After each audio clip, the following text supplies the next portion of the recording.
आज रात की मसरूफियत है। रात 8 बजे खाना मेरे साथ खा सकते हो। इब्लीस मलून ने फोन पे मुझे दावत के लिए मदऊ किया।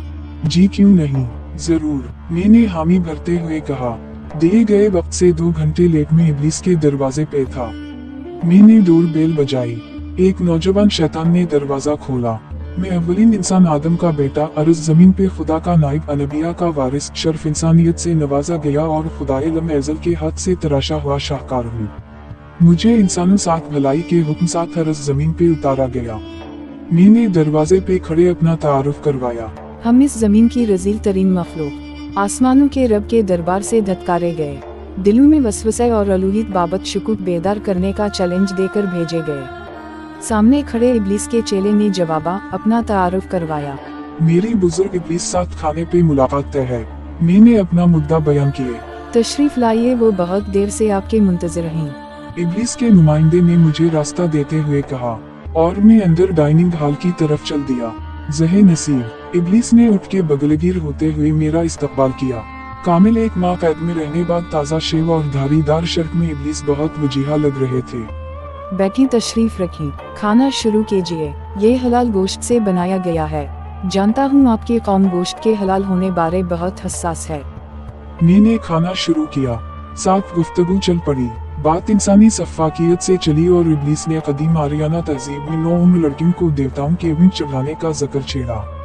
गुफ्तगू अरब मुआशरे में बच्चियों के जिंदा दफन कर देने, तातारियों के बनाए गए इंसानी सरों के मीनार और बगदाद के कुतुब खाने जलाना, अमीर तैमूर के जंगी जुनून और दुनिया की बेशतर आबादी को तहतीफ करने के किस्से को मौजू सुखन बनाते हुए मौजूदा दूर इंसानी की बर्बरियत तक आन पहुंची। सुनो आदम के बेटे, इब्लीस ने खाने से फरागत के बाद सिगरेट सलगाते हुए मुझे मुखातिब किया। मेरा बनी नौ इंसान 7 लाखों बरस का वास्ता रहा। मैं तब भी मौजूद था जब इब्राहिम को मुंजिक में डाल के दहकती आग में फेंका गया। दरियाए जंसा के किनारे जब गड्ढा खोदकर उसे इंसानी लाशों से भरा गया। मेरे सामने मूसा नबी की मुँह ने फरून के खौफ से अपने नौमौलूद बच्चे को बहते पानी के सुपुर्द किया। मैंने आलमी जंगों के दौरान फिजा में उड़ते तैयारों जरिए करोड़ों इंसानों के परखचे उड़ते देखे। मैं चश्मदीद गवाह हूँ जब लाखों यहूदियों को गैस चैम्बर्स में मौत के घाट उतारा। मैं इंसानी सरशत में शामिल वहशत व बर्बरियत के अनगिनत मनाजिर देख चुका। लेकिन आदम के बेटे, मैं तुम्हारी मौजूदा नस्ल जैसी सफ़ाकी कहीं देख ना पाया। मैं नहीं जानता कि कैसे कोई इंसान अशरफ अल-मखलूक़ात का हलवा कर मासूम बच्चों लिए जहर आलूद दूध बेचे, जाली अद्वियात जरिए मतिब खानों में तड़पते मरीजों को अजियत दे। मेरी समझ से बालातर है कि कैसे खुदा का नाइब मुक़द्दस इबादत गाहों में मासूम बच्चों को नोचकर इन्हें कत्ल कर सकता। कैसे कोई अमती होने का ज़म लेकर 5-6 साला फरिश्ता सिफत फूल जैसी बच्चियों को मसल सकता। मैं कुर्सी पे बैठा बेचैनी से पहलू बदल रहा था। मैंने कांपते हाथों साथ सिगरेट सलगाया और इजाज़त तलब नजरों से खड़ा हो गया। सुनो ए इब्न आदम, मेरी आखिरी बात सुनकर जाना। इब्लीस ने अपने दोनों हाथ मेरे कंधों पे रखे और मेरे मुकाबिल खड़े होकर कहा, सुनो, आसमान से अनबिया के मबऊस किए जाने का सिलसिला मौकूफ हो चुका। अब कोई फरिश्ता सहफ़ा लेकर नहीं उतरेगा।